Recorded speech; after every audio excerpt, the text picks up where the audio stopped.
What's going on, guys? My name is Connor, and today I have a review for you guys on the Rolex Air King. Okay, I'm going to get into the actual specifics of the watch as well as some pros and cons. All right, so let's get into it.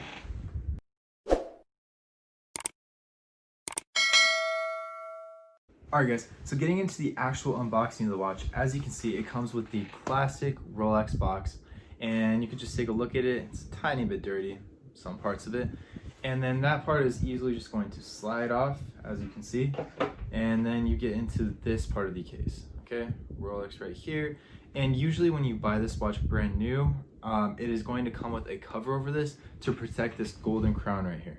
You don't want it to get scratched up, and you don't want the box to get damaged at all.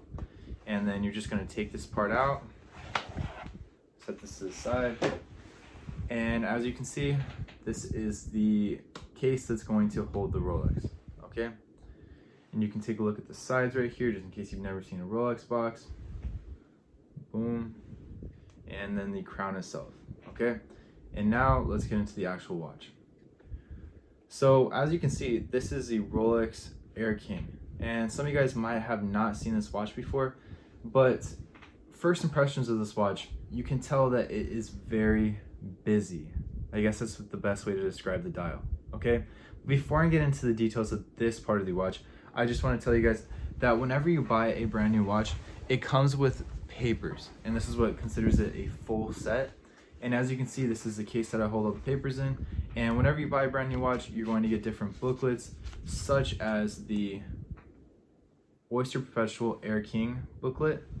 You're going to get the tags that are on it, and I also have the extra link right here, and these come on it and they show the reference number and the actual ID of the watch, but I took it off obviously so I can wear it. And then you're going to have this booklet right here about factory servicing, and then you're going to have, let's see, another booklet that's the actual warranty service of the watch. Okay, and then the last thing in here is the identification number and the identification card I meant, but I don't really think I'm supposed to show that, so I'm not going to. But you can easily just keep it in here, and you can just see the instructions on the back. Keep this enclosed, keep all your information in here, so that you can keep as much value in the watch as possible, because when people are deciding whether or not they're going to buy a watch, you can usually charge a little bit more if you have the full set of the watch, which means you have the box and all the original documents that go along with it. Okay, so now getting into the watch right here, as you can see the box, and when I have the little case right there with all the booklets and documents inside, I just keep it in here. This easily goes down, and that's a good place to store it. And then the box I already showed you guys. But getting into the watch, okay, this is what you guys are probably watching this video for. Like I said, this is a very busy watch, okay? And as you can see, most Rolexes are not this busy in the dial, and that can be a pro or a con. But before I get into the pros and cons, I just want to tell you that the movement of this watch is mechanical self-winding. Its power reserve is 48 hours, which is the minimum that I look for in a Rolex, and the case sizing is a 40 millimeter.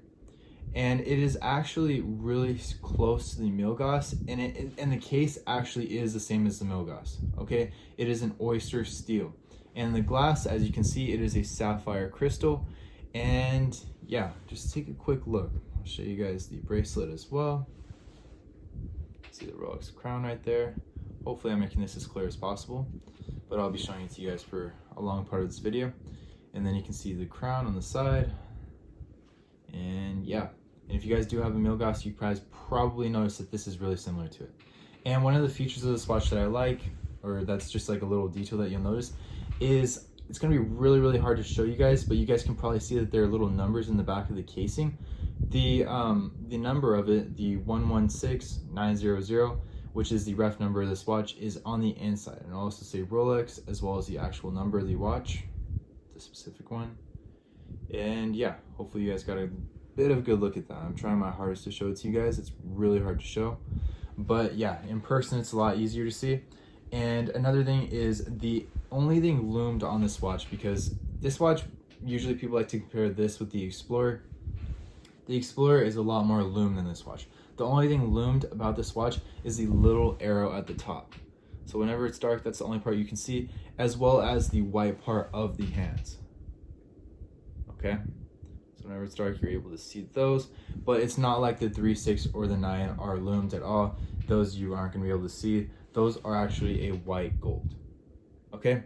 And this is actually the first Rolex where the crown is gold and the Rolex is green. So, and obviously the Arabic numbering, but that is what makes this watch considered so busy.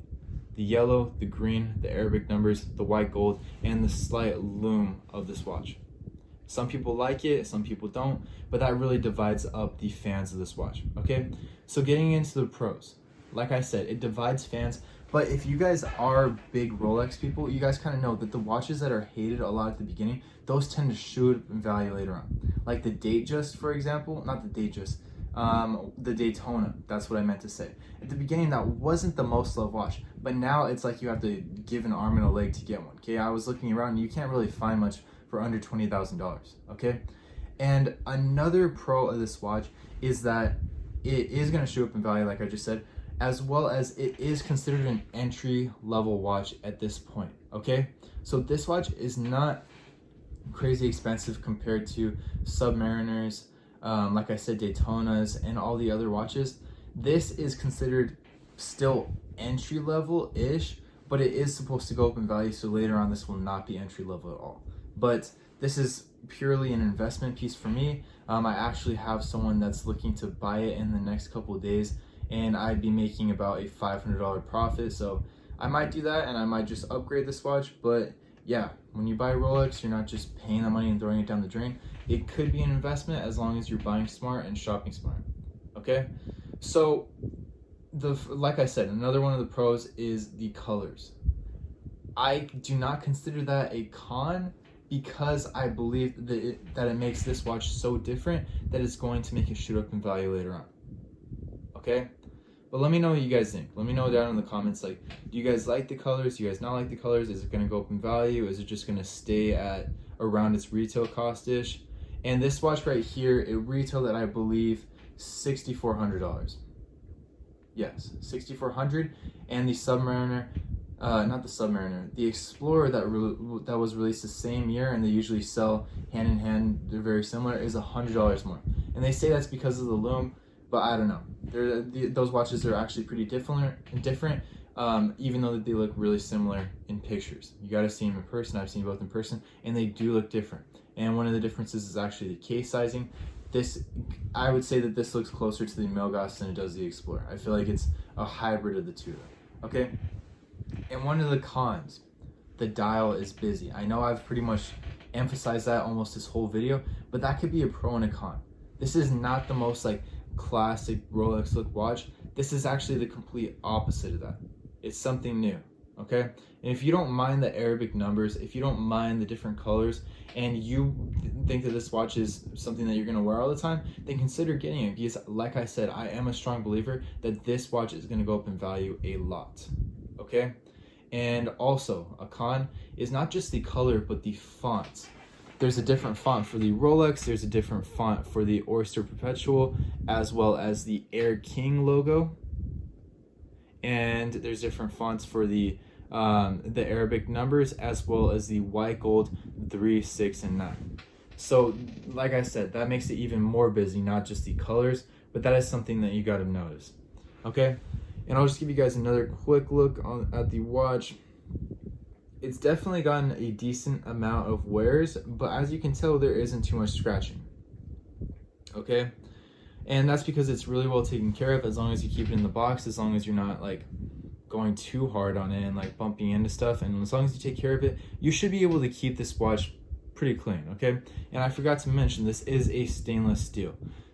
Separate from the Datejust, the Datejust comes in a, you can get it in a white gold, you can get it in a regular gold, you can get it in a two-tone, but this watch only comes in a stainless steel bracelet, okay?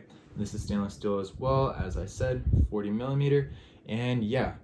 So I don't have too much more to show on this watch. A lot of you guys that are buying a watch like this, you guys have done a lot of your own research, but I just wanted to be happy to show it to you guys in person, let you know my first impressions of this watch and what I think of it. I believe that it is very different than other Rolex watches, but I feel like it is one that's going to shoot up in value. So as long as you can stand the colors of it, if you're looking for an entry-level watch, this is definitely one to consider. All right. So let me know down in the comments if you guys have any questions or concerns on this watch, if you guys want my opinion on any other part of this watch, or if you guys want a comparison video, because I should be getting an Explorer soon and I'd love to compare the two if you guys want to see that. But let me know what you guys want to see, okay? And I forgot to mention this, but you guys can see the Air King logo. That is a different font than any other Rolex model that there is. You can see it's like, it's almost like a cursive-ish. See right there. But yeah, thank you guys so much for watching this video. Again, let me know down in the comments if there's anything else you guys want to know or see. And yeah, I'll see you guys in the next video.